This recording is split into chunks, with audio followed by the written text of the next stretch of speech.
So The Great Pretender is a Netflix original anime. I never usually watch Netflix original animes because they're usually not necessarily bad, but just trying way too hard to be good. Do I have to say any more than B for the beginning?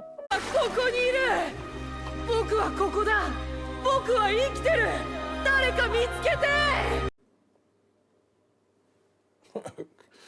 I'm not one to give out praise to anime very easily. I'm actually more likely to do the opposite. And that's not because I'm a pompous dickhead / anime snob. It's just because I can't turn off the analytical side of my brain when I'm watching TV. The Great Pretender was so good that I didn't even have to do that. In fact, I was rewarded for nitpicking. The anime is riddled with mind games, so paying extra attention made the experience better. Kinda like when you're playing an RPG game and find Easter eggs by going outside the box and exploring the most random things and places. Actually, that's not the same thing.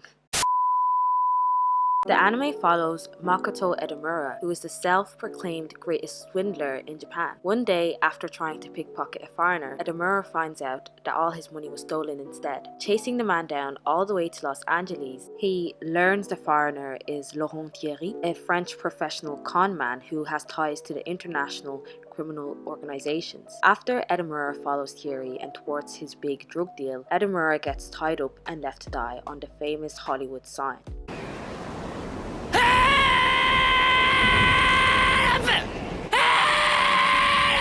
So right off the bat from episode 1, or even from reading the summary, we the viewers can tell that the main character is kind of a dickhead. Trying to rob tourists doesn't exactly win you any brownie points, but it's the execution that makes me not hate the fella. And this is where a lot of animes fall. A quick example is Ayumu from Japan Sinks 2020. We hate the main character, and that's usually not the aim when screen or story writing, because we're supposed to care about them and in turn grow attached to them. Otherwise, the anime is kind of just going to feel like a series of events happening to the character and eventually the story ends. Anyways, I was going off on a tangent there, but Great Pretender doesn't have this problem because the writer was actually aware of this writing rule and chose to pepper Edamura's past throughout his arc. So although he's conning people out of a lot of money, we can sympathize with him because his motives and actions, even though they are flawed, they are given context and make him feel like an actual human character. A realistic character in anime with actual flaws and believable motives? Who would have thought? Hey, look at us. Look at us. Huh? Who would have thought?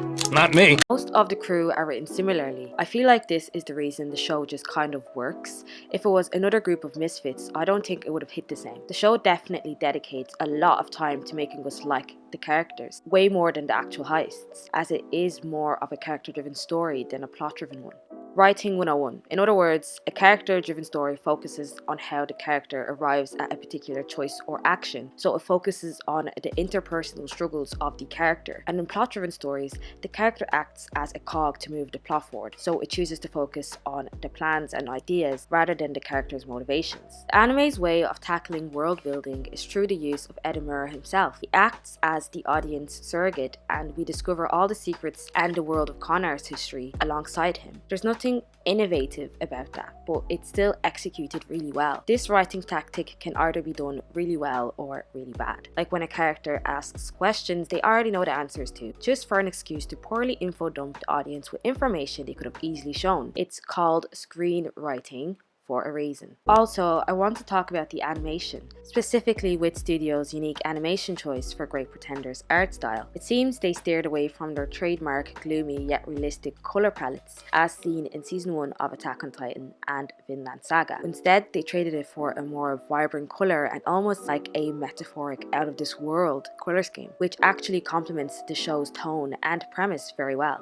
However, there is one teeny tiny con I have to say about the actual show, and that's basically just how they decided to not keep the accents. I thought that was a bit stupid since they'd went out of their way to establish the different accents in the first place. And fair enough if they chose to not do accents for the rest of the anime, but they didn't. Some other characters had accents, so why couldn't the main characters have one too?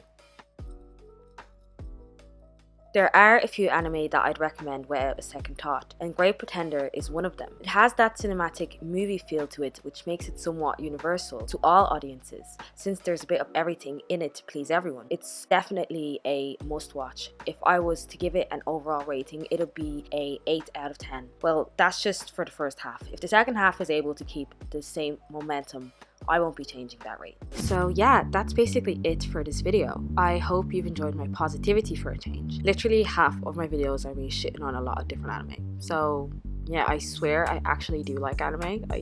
I do. But yeah, let's not shit on anime for a change. Make sure you like, comment and subscribe to be notified the next time I drop another video. And with that, I'm out.